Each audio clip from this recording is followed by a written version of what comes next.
하나님 말씀 역대상 22장 1절부터 16절까지 제가 봉독하겠습니다. 역대상 22장 1절에서 16절. 다윗이 이르되 이는 여호와 하나님의 성전이요 이는 이스라엘의 번제단이라 하였더라. 다윗이 명령하여 이스라엘 땅에 거류하는 이방 사람을 모으고 석수를 시켜 하나님의 성전을 건축할 돌을 다듬게 하고, 다윗이 또 문짝 못과 그물 못에 쓸 철을 많이 준비하고, 또 무게를 달 수 없을 만큼 심이 많은 놋을 준비하고, 또 백향목을 무수히 준비하였으니 이는 시돈 사람과 두로 사람이 백향목을 다윗에게로 많이 수운하여 왔습니다.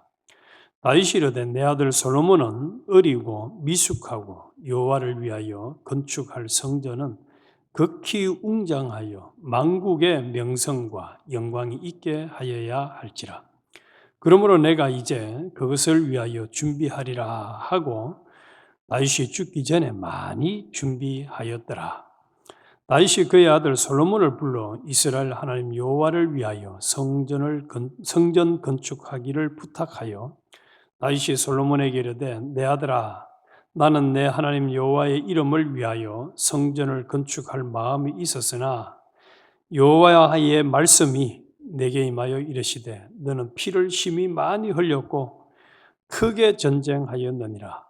네가 내 앞에서 땅에 피를 많이 흘렸은즉 내 이름을 위하여 성전을 건축하지 못하리라. 보라, 한 아들이 내게서 나리니 그는 온순한 사람이라 내가 그로 주변 모든 대적에게서 평온을 얻게 하리라. 그의 이름을 솔로몬이라 하리니 이는 내가 그의 생전에 평안과 안일함을 이스라엘에게 줄 것임이니라. 그가 내 이름을 위하여 성전을 건축할지라. 그는 내 아들이 되고 나는 그의 아버지가 되어 그 나라 왕위를 이스라엘 위에 굳게 세워 영원까지 이르게 하리라 하셨나니, 이제 내 아들아, 여호와께서 너와 함께 계시기를 원하며 네가 형통하여 여호와께서 네게 대하여 말씀하신 대로 네 하나님 여호와의 성전을 건축하며 여호와께서 네게 지혜와 총명을 주사 네게 이스라엘을 다스리게 하시고 내 하나님 여호와 율법을 지키게 하시기를 더욱 원하노라. 그때에 네가 만일 여호와께서 모세를 통하여 이스라엘에게 명령하신 모든 규례와 법도를 삼가 행하면 형통하리니 강하고 담대하여 두려워하지 말고 놀라지 말지어다. 내가 환난 중에 여호와의 성전을 위하여 금 10만 달란트와 은 100만 달란트와 놋과 철을 그 무게를 달 수 없을 만큼 심히 많이 준비하였고, 또 제목과 돌을 준비하였으나 너는 더할 것이며 또 장인이 네게 많이 있나니 곧 석수와 목수와 온갖 일에 익숙한 모든 사람이니라. 금과 은과 놋과 철이 무수하니 너는 일어나 일하라. 여호와께서 너와 함께 계실지로다 하니라. 아멘. 오늘 아침에는 성전 건축을 위한 준비라는 제목으로 같이 나누겠습니다. 성전 건축을 위한 준비. 미국 교회나 다른 교회에서는 모르겠습니다만 한국 교회에서 제가 볼 때는 좀 성경적이지 아니한 용어가 하나 있습니다. 그게 뭐냐? 평신도라는 단어, 평신도. 그래서 이 평신도가 있으면은 그러면은 위에 상급 신도도 있다는 얘기잖아요. 그럼 상급 신도를 일반적으로는 제가 볼 때는 권사, 장로, 목사 이렇게 계급으로 좀 높낮이로 보는 경향이 많은 것 같아요. 그래서 어떤 교회에서는 담임 목사님을 이렇게 상대하는 자세를 보면은 조폭 두목보다도 더 아주 그냥 하고, 말 그대로 평신도는 그냥 평신도로 생각하는 그런 참 비성경적인 문화가 한국 교회 안에는 있는 것 같아요. 그런데 이 역대상 22장을 묵상하면 묵상할수록 이런 참 인간적인, 세상적인 문화가 얼마나 잘못됐는가 하는 것을 깊이 생각하게 되어집니다. 우리는 종종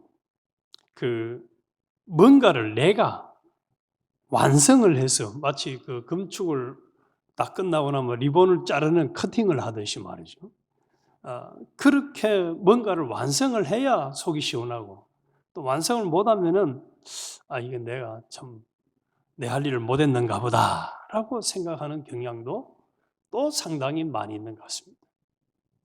그런데 이번에 이 21장, 22장을 통해서 하나님은 분명히 성전 건축을 하기 위한 재료 준비는 다윗에게 맡겼지만은 성전 건축 자체를 하는 것은 다윗에게 맡기지 않았다는 사실입니다. 솔로몬에게 맡겼습니다. 그런데 솔로몬에게 맡길 때 하나님은 분명히 말씀하십니다. 내가 솔로몬을 평안하게도 해주고 또 그렇게 건축할 수 있는 은혜를 주겠다. 그래서 성전 건축을 하는 사람과 또 재료를 준비하는 사람, 우리 단순한 생각을 하면 누가 더 위대한 사람이죠? 우리는 분명히 건축을 하는 사람이 훨씬 더 위대한 사람처럼 보여요. 교회에서도 보면은 우리 교회는 그런 경향이 없는 것 같은데 큰 교회 가면은 성가대 할 사람들은 막 서로 지원을 하는데 주일학교 교사나 또 다른 이렇게 봉사 파트에는 지원하는 사람이 너무 적다는 거예요. 왜 그럴까요? 남들한테 좀 보이고 드러나는 것은 하고 싶고 그렇지 않은 것은 하고 싶지 않은 거예요. 그런데 분명한 것은 하나님이 세운 교회, 더 크게는 하나님 나라라는 큰 이 범위 안에서 보면은 하나님이 각자에게 맡긴 사명이 전혀 다르다는 거예요. 각자 다른 사명을 주셨다는 거예요. 그 사명은 엄청나게 귀합니다. 매우 매우 귀합니다. 하나님이 주신 사명이거든. 직분이거든. 그래서 교회에서 부르는 권찰, 집사, 장로, 권사, 목사, 하나님 볼 때는 역할이 다른 거예요. 역할이. 다 하나님이 임명하신 거예요. 그래서 제가 제일 싫어하는 것 중에 하나가 뭐냐 하면은 목사인데 박사학위를 받은 사람을 박사님이라고 교회에서 부를 때 저는 짜증이 나더라고요. 아주 기분 나빠요. 왜 저래 부를까? 박사가 더 가치 있는 것일까? 목사가 더 가치 있는 것일까? 또 장로님들을 어떤 믿는 사람이라도 장로라고 안 부르고 사장님이라고 부를 때, 그것도 물론 이제 회사에서는 사장님이라고 부르는 게 맞기는 맞는데 교회 안에서 교인끼리 부를 때는 장로님이라고 부르는 것이 훨씬 더, 이게 하나님의 직분을, 하나님 맡긴 직분을 더 귀하게 여길 줄 알고 가치 있게 여길 줄 아는, 장로지만은 또 사장 역할을 맡겼으면은 사장 역할을 하기는 하되 근본은 하나님 맡긴 장로로서 사명을 감당하는 이런 개념이 좀 있어야 하나님 볼 때에 너는 또 부르는 사람을 볼 때도 하나님이 너는 참 내가 맡긴 사명에 대한 직분을 가치 있게 여길 줄 아는구나. 그래서 오늘 본문에 보니까 이 다윗이 자신에게 성전 건축을 이제 허락지 않았지만은 재료 준비하는 것에 대해서는 3절을 보면은 참 엄청나요. 다윗이 또 문짝 목과 그물못에 쓸 철을 많이 준비하고 또 무게를 달 수 없을 만큼 힘이 많은 놋을 준비하고 백향목을 무수히 준비하였으니 이는 시돈 사람과 두론 사람이 백향목을 다윗에게로 많이 수운하여 왔음이라. 그래서 무수히 많이, 심히 많이, 또 14절에도 내가 환난 중에 여호와의 성전을 위하여 금 10만 달란트와 은 100만 달란트와 녹과 철을 그 무게를 달 수 없을 만큼 심히 많이 준비하였고 또 제목과 돌을 준비하였으나 너는 다 할 것이며. 다윗이 성전 건축 자체는 하나님이 허락을 해서 자기가 감당을 못하지만 재료 준비하는 것만큼은 자기가 할 수 있는 힘껏 다 했다는. 그래서 하나님이 이 다윗이 성전 건축 재료 준비하는 것을 심히 기뻐하신 것 같아요. 심히 기뻐하신 것 같아요. 그래서 여기다가 사무엘서에도 기록을 하고 여기다가 딱 기록을 해가지고 하나님이 다윗은 성전 건축 재료를 준비를 많이 했다. 많이 했다는 것을 딱 기록을 해놨습니다. 마치 예수님 머리에다가 예수님이 십자가를 지기 직전에 마리아가 이제 향유를 부으니까 옆에 있던 사람들은 뭐라고 얘기합니까? 저 귀한 향유를 팍 쏟아버리고 엉뚱한 짓을 했네 하고 마리아를 책망을 합니다. 그러나 예수님은 그것을 아주 귀하게 가치 있게 보셨습니다. 우리의 기준은 세상 사람들과 같은 기준을 가지고 나를 바라보거나 다른 사람을 바라보면 안 된다는 사실입니다. 내가 할 일이 있고 또 옆에 사람, 다른 사람이 할 일이 다른 거예요. 그럼에도 중요한 것은 하나님이 나에게 맡긴 그 사명만큼은 매우 중요하다는 사실. 하나님이 그것 잘 감당할 때, 그것을 잘 감당할 때에 착하다, 충성되다라고 칭찬과 인정을 하시고, 하나님 맡긴 것을 설렁설렁 대충 하면은 우리 하나님 너무너무 싫어하는 거예요. 그래서 마음, 힘도 목숨 다해서 충성하라는 것이고, 또 잠언에서는 부지런히 하라는 거예요. 부지런히 하라는 거예요. 하다못해 새에게 배우라고 하지 않습니까? 새가 일찍 일어나서 꾸준히 먹이 활동을 하는 것처럼 너도 배워라. 개미에게 배워라. 그만큼 최선을 다해서 하나님 맡긴 사명을 감당하는 사람. 이 사람이 되어야 하나님이 은혜를 주실 수 있는. 그래서 다윗이 재료 준비를 잘하고 나중에 또 솔로몬이 순종을 해서 아름다운 성전 건축이 되어지도록 은혜를 주십니다. 은혜를 주세요. 그런데 다윗이 재료를 준비하는 할 수 힘이 많은 것을 준비할 수 있는 것이나 또 솔로몬이 성전 건축을 할 수 있는 것까지도 전부 다 하나님의 은혜를 주셔서 하나님의 것으로 하고 있다는 사실입니다. 9절 한번 볼게요. 보라, 한 아들이 내게서 나리니 그는 온순한 사람이라. 내가 그로 주변 모든 대적에게서 평온을 얻게 하리라. 하나님께서 내가 솔로몬을 주변 모든 대적에게서 평온을 얻게 하리라. 그래서 솔로몬이 평안한 나라를 유지할 수 있는 것은 하나님이 은혜를 주셔서 그렇다는 거예요. 이는 내가 그의 생전에 평안과 안일함을 이스라엘에게 줄 것임이니라. 그래서 나라가 평안하고 전쟁이 일어나지 아니하고 성전을 잘 건축할 수 있도록 주변 환경 정리를 하나님이 다 해주시겠다는 거예요.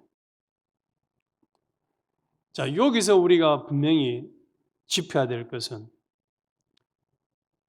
우리 각자 하나님이 주신 은사가 다르고 사명이 다를 뿐만 아니라 그것을 내가 감당할 때도 그 감당하는 그것 자체가 누가 은혜를 주셨기 때문이라는 거죠. 하나님이 은혜를 주셨기 때문이라는 거예요. 그래서 내 자랑할 거 없어요. 자기 자랑할 게 없다는 사실을 우리는 죽을 때까지 이것을 잊어버리면 안 됩니다. 다른 사람들이 볼 때는 야, 저 사람 진짜 지혜가 있다, 머리가 좋다, 스마트하다, 참 잘한다, 또 큰 일을 했다 라고 할지라도 그것은 100%, 200% 하나님이 은혜를 주셔서 하나님의 것을 가지고 자기가 그냥 쓰임받은 것 뿐이지, 청지기로 쓰임받은 것 뿐이지, 자기가 뭔가 실력이 있어가지고 그걸 만들거나 환경을 만들어가지고 조성을 해서 뭔가 결과를 이뤄낸 것이 아니라는 겁니다. 자랑할 것은 아무리 어떤 일을 잘했다 할지라도 자랑할 것은 인간은 없다는 사실. 하나님이 내가 평강도 주고 내가 나라도 지켜주고 내가 하겠다는 거 하나님이. 그래서 다시 고백하잖아요. 내가 많은 성전 건축 재료를 준비한 것도 이거 하나님의 것 가지고 한 것뿐입니다. 하나님의 것 가지고 한 거지 이건 내 거 아닙니다. 내 실력 아닙니다. 이거. 우리가 이런 중심을 평생 딱 가진다면은 우리로 인해서 하나님이 하고 싶은 일을 진짜 마음 놓고 하나님이 잘하실 수 있을 것입니다. 놀라운 역사가 일어날 거예요. 그런데 우리는 어제 21장에서 다윗이 인구조사하는 교만을 묵상했지 않습니까? 어느 순간 그만 어두워지면은, 양심이 어두워지면은 뭔가 결과에 대해서 또 사람들이 대단합니다 이렇게 하면은 자기 자랑을 하기 시작하고 교만이 드러나가지고 하나님이 말씀해도 하나님 말씀을 무시하고 고집을 끝까지 피워서 인구조사를 하는. 지나가는 뉴스를 보니까 어제 요 근처 어디서 뭐 빵집에 어떤 아줌마가 빵집으로 들어가가지고 오토바이 피하다가 3사람이 죽고 또 2사람이 중태고 뭐 또 2사람이 그러면 다 해봐도 다 죽어도 7명밖에 안 될 건데 죽은 사람은 3사람, 중태 2사람, 5명. 큰 일이잖아요, 큰 일. 그런데 다윗 인구조사에서 몇 명 죽었습니까? 7만 명 죽었습니다. 7만. 얼마나 교만이라는 게 무서운 결과를 가진 자기 자랑하고 자기 고집대로 피우는 자기 고집을 피우는 것이 얼마나 끔찍한 일을 낳게 되는지를 우리는 잊어버리면 안 됩니다. 그래서 교만한 사람이 되지 말아야 될 21장에서 22장에 와서는 자기 자랑할 것은 아무것도 없다. 아무리 하나님 앞에 남들이 볼 때는 크게 쓰임받고 큰 결과가 있는 것처럼 보일지라도 우리 오늘 아침에 결론은 뭐라고요? 하나님이 은혜 주셔서 하나님의 것을 가지고 하나님 앞에 쓰임받은 것뿐이다. 네, 쓰임받은. 종들을 불러놓고 계산할 때에 하나님이 칭찬한 종이 누굽니까? 주인 것 가지고 빚 탕감해 준 사람이었어요. 자기 돈 가지고 탕감해 준 거 아닙니다. 주인 것 가지고 탕감해 준다. 네가 참 지혜롭게 자랐다. 우리가 살아있는 동안 가지고 있는 것, 누리는 것, 모든 것 하나님의 것입니다. 하나님이 허락해 주신 것 가지고 누리고 있을 뿐입니다. 이것 가지고 우리 죽을 때까지 하나님이 쓰라고 하는 대로, 충성하라고 하는 대로 잘 쓰다가는 우리가 되어야 하겠습니다. 그래서 나를 통해서 하나님이 하고자 하는 일을 기쁨으로 하나님 나한테 이런 역할을 맡겨주신 것, 사명을 맡겨주신 것 감사합니다. 하나님, 웬 사원 내가 이런 일을 감당할 수 있다니요. 진심으로 감사합니다. 우리 분명히 알아야 되는 평신도라는 용어를 쓰는 것처럼 뭔가 높낮이로 교회 안에서 뭐 직분을 구별한다든지 또 저 사람은 목사님이니까 저 사람은 장로님이니까 권사님이니까 참 하나님 볼 때는 기가 차는 겁니다. 하나님 볼 때 쓸만한 자격이 될 만한 사람이 있겠습니까? 없어요. 그래도 하나님 맡겨서 그냥 감당하게 하니까 감당할 뿐이지 얼마나 하나님 앞에 불충성한 일이 많은데도 하나님이 버리지 않고 쓰시니까 사용하시니까 쓰임받는 뿐인데 그걸 뭘 자랑할 게 있겠습니까? 죽도록 충성하고도 무익한 종입니다로 돌아갈 것 외에는 아무것도 없는 것. 그러나 우리는 진심으로 감사함으로 오늘 다윗이 심히 많은 것을 준비했다. 심히 많은 거예요. 자기가 할 수 있는 최선을 다한 거죠. 우리도 하나님 앞에 이런 충성을 잘 감당해서 우리를 통해서 하나님이 계획하신 것을 다 이루어드려서 하나님 볼 때 참 너 잘했어 칭찬받는 우리 모두가 되어야 하겠습니다. 하나님 아버지 그렇습니다.